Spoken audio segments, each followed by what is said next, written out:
First of all, I'd like to say welcome, Ruth and Jacqui. Can you just describe your job title first, please? I'm the Director of Communities, Transformation and Change. So my directorate works directly with communities in Kirklees, but we're also responsible for the transformation and change of the local authority. Okay. We prod and challenge and support and get people to think about how the organisation is going to be in this next year, 2 years, 3 years, 5 years. Okay, excellent. And Jacqui? So I'm the Director of Economy, Skills and Environment. I used to be the Director of Place, but it's only just changed. And the reason we've changed it is to try to be more specific about what it is. I still don't think it says all that's on the tin. But I am responsible for all those services that affect the place that you live. So everything that's from refuse collection, parks, open spaces, highways, economic development, planning, environmental health. I've probably missed a load there, regeneration. Okay. So I cover all of those areas. My main overwhelming passion in my job, though, is around the Kirklees economy and how I kind of help influence and shape and provide opportunities and life chances for people, really. Okay, excellent. How do you work together, Transformation and Change and Director of Economy and Skills? And environment. And Environment, my gosh. What a title. Yeah. How do you work together? We work together beautifully. There's obviously a team of directors working with Adrian, our Chief Executive. And the team dynamic is really important for us, isn't it? Yeah. Not least because of the challenges that the council faces at the moment in this next 3 years. And we have to have a team at the top of the organisation who really understands how we can collectively make something good out of the reductions that we're going to have to make in the council. Because it's not good enough for us as a team just to look at all the challenges that are facing the council, particularly the financial ones, and say, right, we're just going to have to be smaller. It's going to have to be different, better. We have to have a shared vision about that, don't we? And that's been one of the things that's certainly driven my first few months. Developing that vision, sharing that vision, and getting us all to input into that in our own very, very different ways. Do you think? Yeah, I think the team dynamic at kind of the senior management level is that consists of people who've not been here that long, and Ruth's one of them, and brings in new fresh ideas and thoughts and thinking in a different way. And then people like me who've been here for over 10 years and kind of worked with a number of the services over a very long time. And I suppose the interesting balance at certainly the director's level is very much that people, that kind of complex sort of view of we've delivered services in a way for a very long time. We're really proud of those services and they make a big difference to people's lives. But how do we keep those outcomes and make sure that we're still making people's lives better in a world where the finances are much more constrained and we have to do things in a different way? And actually, I think the bigger challenge for the council is the council's been able, when times were good financially, to do things to people and to do things in a way that kind of the council hasn't really needed to ask other people very much, and that's to our detriment. And now more than ever, we need to think much more creatively about the communities we serve and how, collectively we work in this new world where finances are much more constrained. And I certainly think that's the role that you bring now, isn't it? Very much about holding a mirror up to us and saying, what do the communities think of you as a council? What were they getting out of their council tax? And I think that's an important challenge for us, really, isn't it? It's the reason why we've embarked on It's Time to Talk with our communities. The first one, a very open conversation, a very honest conversation about what do our communities think of the services that we provide, and all kinds of really interesting answers about that. And the second one, much more around the budget and the budget challenge. But instead of doing it the way that a lot of councils have done it, which is to say, basically, do you prefer your bins to be emptied or your street lights to be on, which is an impossible choice. What we've tried to talk to our communities about is those outcomes that are so important to us. What is important in terms of outcomes?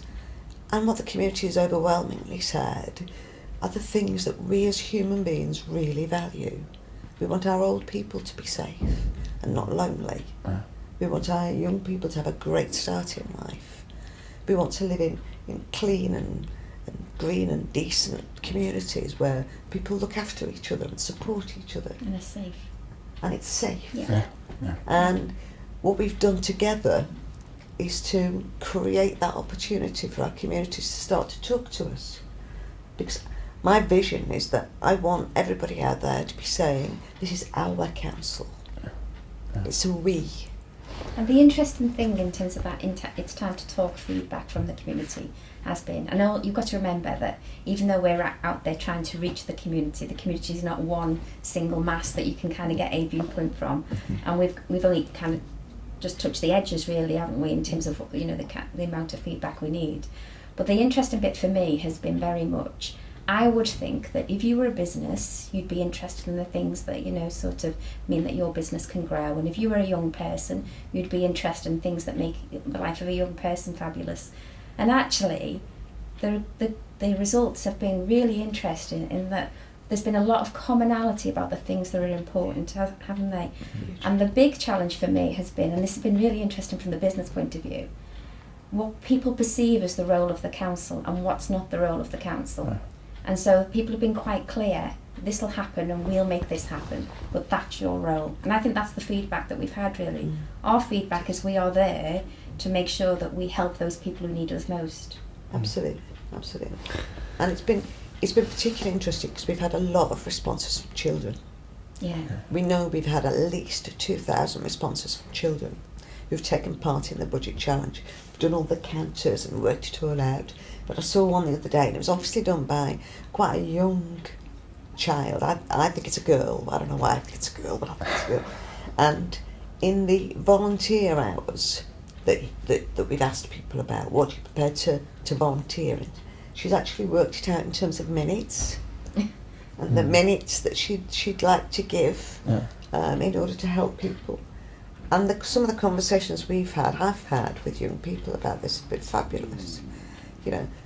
I was really early days. We were in a youth club and doing this with a group of young people, and they were about 9, 10, 11, 12, about that age.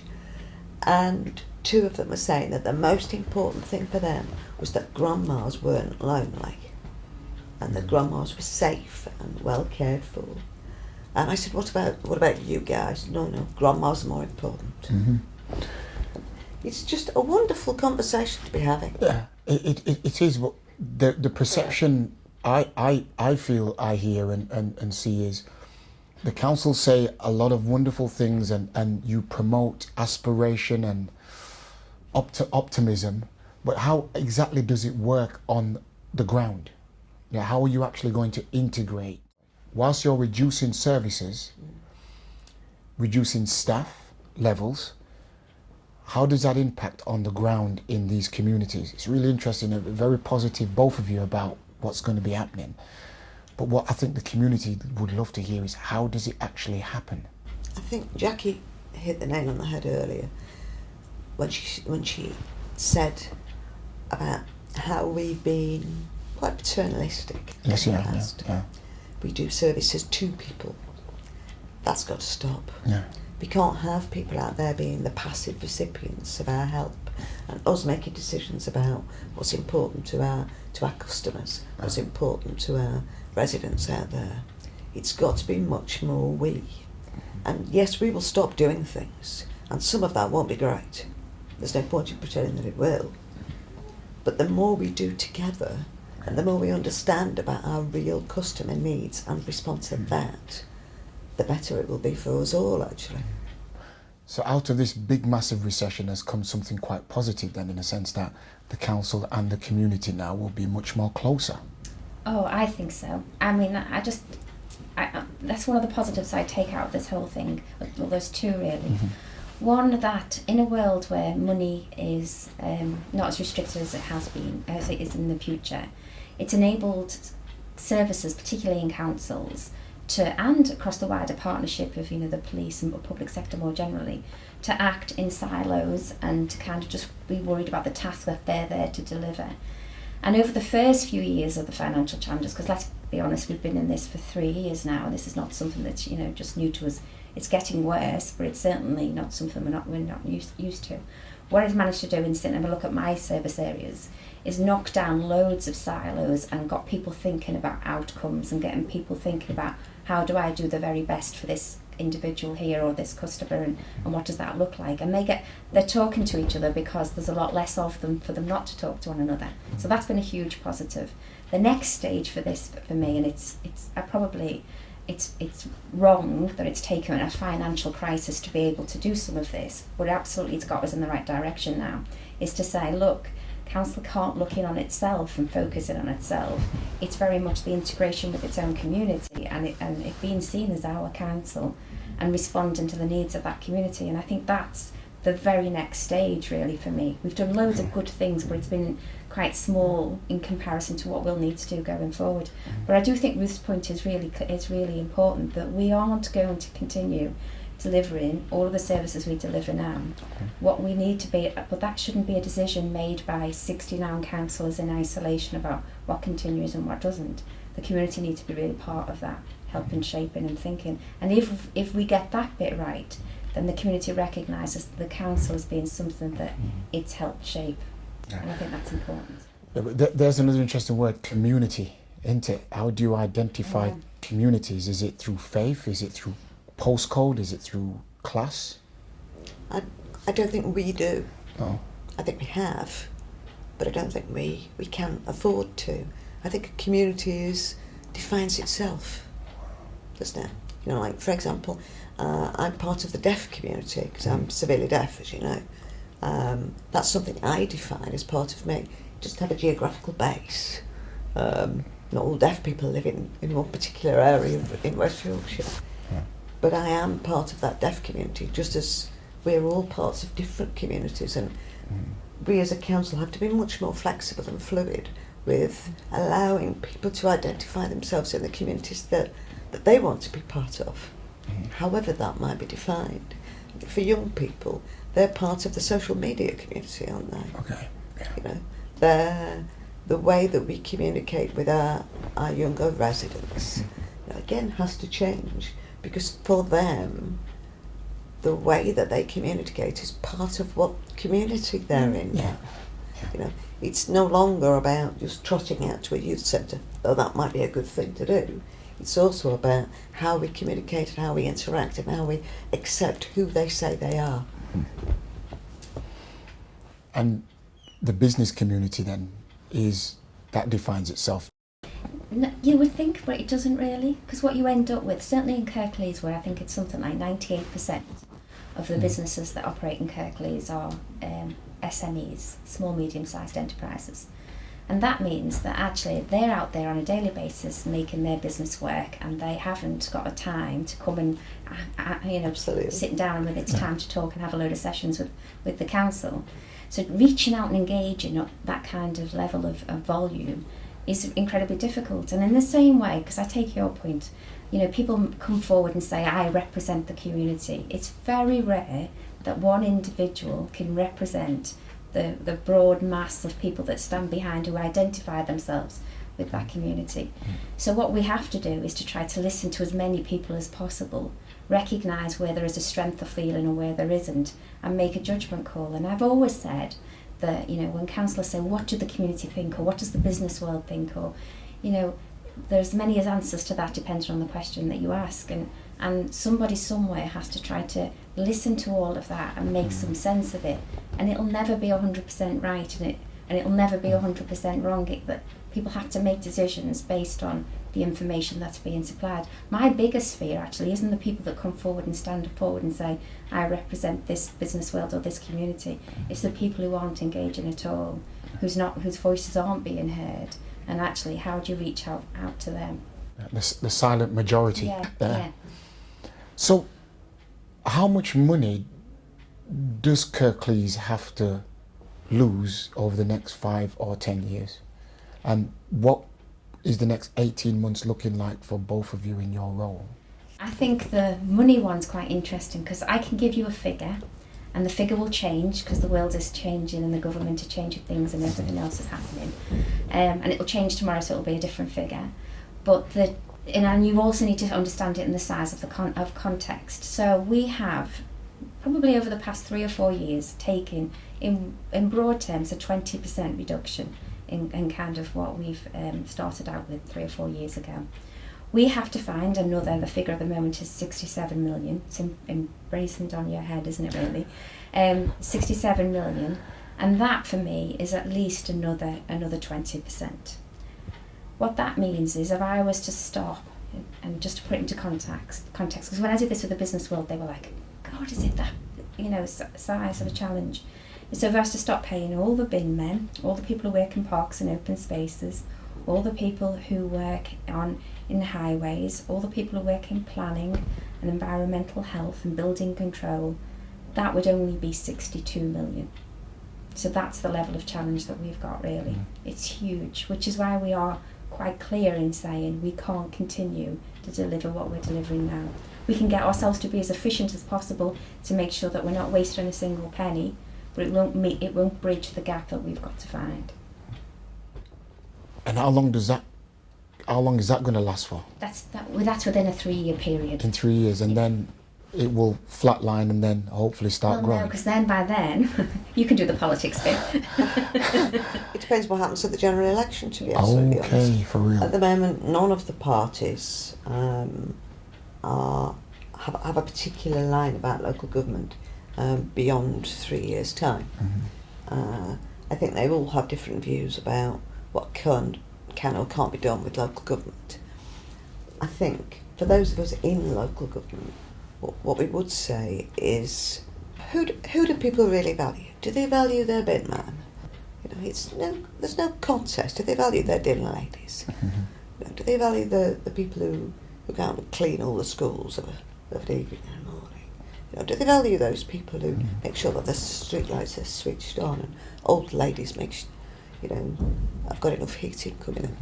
And we in local government have received a net reduction in salary terms of 11%, and Whitehall has received a net gain of 4%. Now, that just can't be right. It isn't right. People have said that the public sector has been cut equally. It hasn't.